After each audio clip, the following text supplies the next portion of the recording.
जो राजद या विपक्ष के लोग थे बराबर विधानसभा वॉकआउट करके बाहर रहने देते थे। जनता ने उनको कहा कि आपको बाहर रहने में ज़्यादा मज़ा आता है, इसलिए आपको परमानेंटली बाहर कर देंगे। वो कितना दिन क्वेश्चन आवर चलने दिए, कितना दिन सदन को चलने दिए।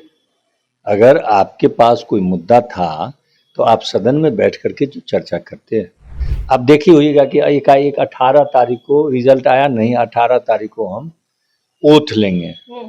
कि क्या था, ऐलान था उनका पहले ये क्या था, ये तमाशा था। अपने वर्कर को वो समझ गए थे कि हम हार गए सब जगह से। नीतीश जी ने बड़ा संघर्ष से एक वैद्य के बेटा से रूप में लेकर के संघर्ष करके इस तरह से आए हैं। वो कोई सोने की चमचा लेकर तो पैदा नहीं लिए थे, और संघर्ष करके वो यहाँ तक आए हैं।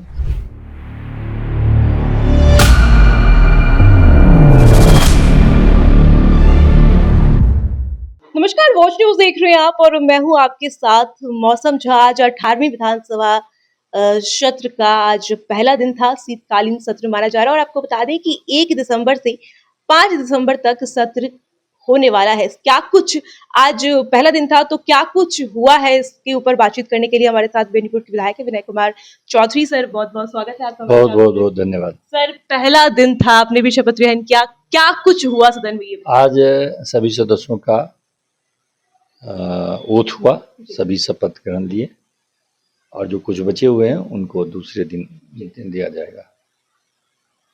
क्या कुछ खास रहा, क्योंकि आपका दूसरा टर्म है, आपने शपथ ग्रहण किया, क्या कुछ आज तो शपथ ग्रहण का था तो कुछ ऐसा तो हुआ नहीं। और पिछले सत्र और इस में एक अंतर हुआ कि गत विधानसभा जो 17वीं विधानसभा में जो राजद या विपक्ष के लोग थे बराबर विधानसभा वॉकआउट करके बाहर रहने देते थे। जनता ने उनको कहा कि आपको बाहर रहने में ज़्यादा मज़ा आता है, इसलिए आपको परमानेंटली बाहर कर देंगे, और जनता ने उनको परमानेंटली बाहर कर दिया। पूरे सदन में तेजस्वी यादव बहुत ज्यादा मुस्कुरा रहे थे और हर सदन में विपक्ष की तरफ से हमलावर रहते हैं तमाम मुद्दों को लेकर के। इस बार भी चर्चाएं थी कि उनका कहना था विपक्ष का कि तमाम मुद्दों पर इस बार घेरा जाएगा, तो क्या कुछ ऐसा रहा है देखने को मिला? अच्छा, आप रोके थे उनको घेरने के लिए? इससे पहले वाले में उनको कौन रोका था? वो कितना दिन क्वेश्चन आवर चलने दिए, कितना दिन सदन को चलने दिए। अगर आपके पास कोई मुद्दा था तो आप सदन में बैठ करके जो चर्चा करते हैं। आप सदन में चर्चा नहीं करते हैं, सदन में अपनी बात रखते नहीं हैं और तमाशा करते रहते हैं आप। इसके विपक्ष को और नौमी फेल नेतृत्वकर्ता से, जो विपक्ष है उससे क्या आप अपेक्षा रखते हैं? नौमी फेल नेतृत्व करता रहेगा और दूसरी तरफ एक इंजीनियर नेतृत्व करता रहेगा, तो अंतर रहेगा ना। वही अंतर था जिसके के लिए जनता ने उनको बाहर बैठा दिया।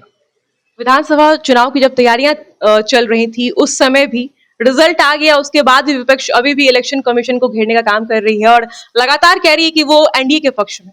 नहीं, ठीक, उनका बेचारा क्या कहेंगे, अपने चेहरा को तो ढकाना है ना।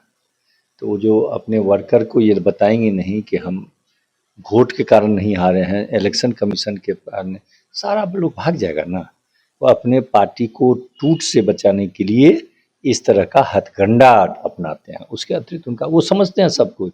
आप देखिए होइएगा कि एकाएक 18 तारीख को रिजल्ट आया नहीं, 18 तारीख को हम ओथ लेंगे।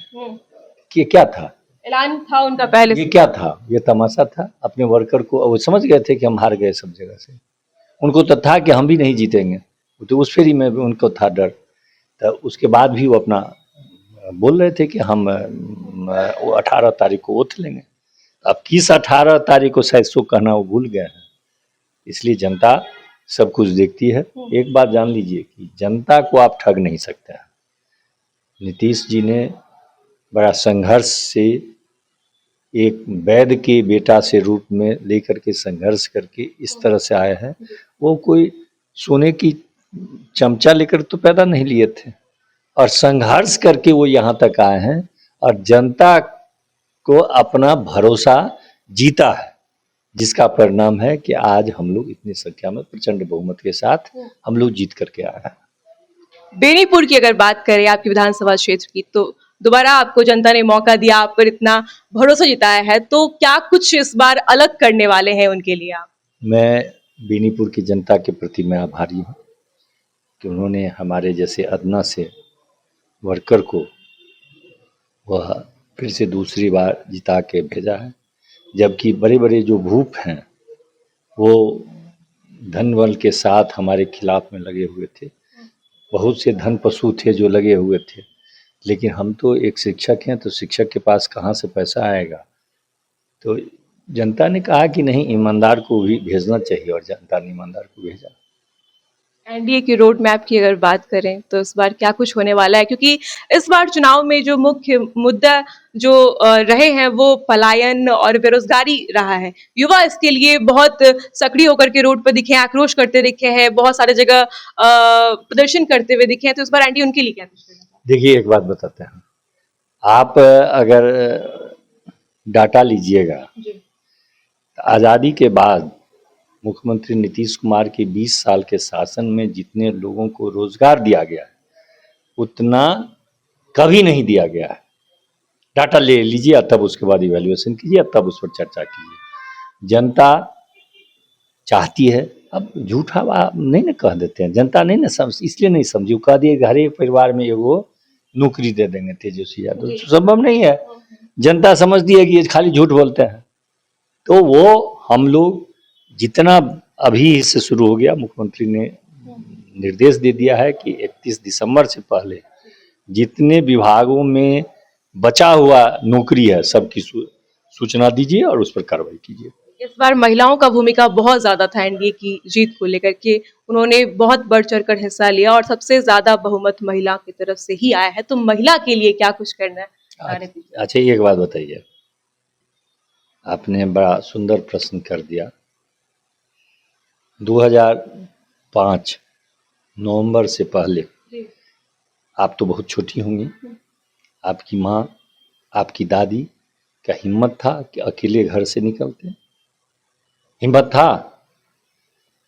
तो नीतीश कुमार ने ऐसा माहौल बनाया महिलाओं के लिए, जिसका नतीजा है कि आज महिला, जब उन्होंने साइकिल योजना चलाया तो यही विपक्ष वाले कहे थे कि लोग ताना मारेंगे लड़कियों पर।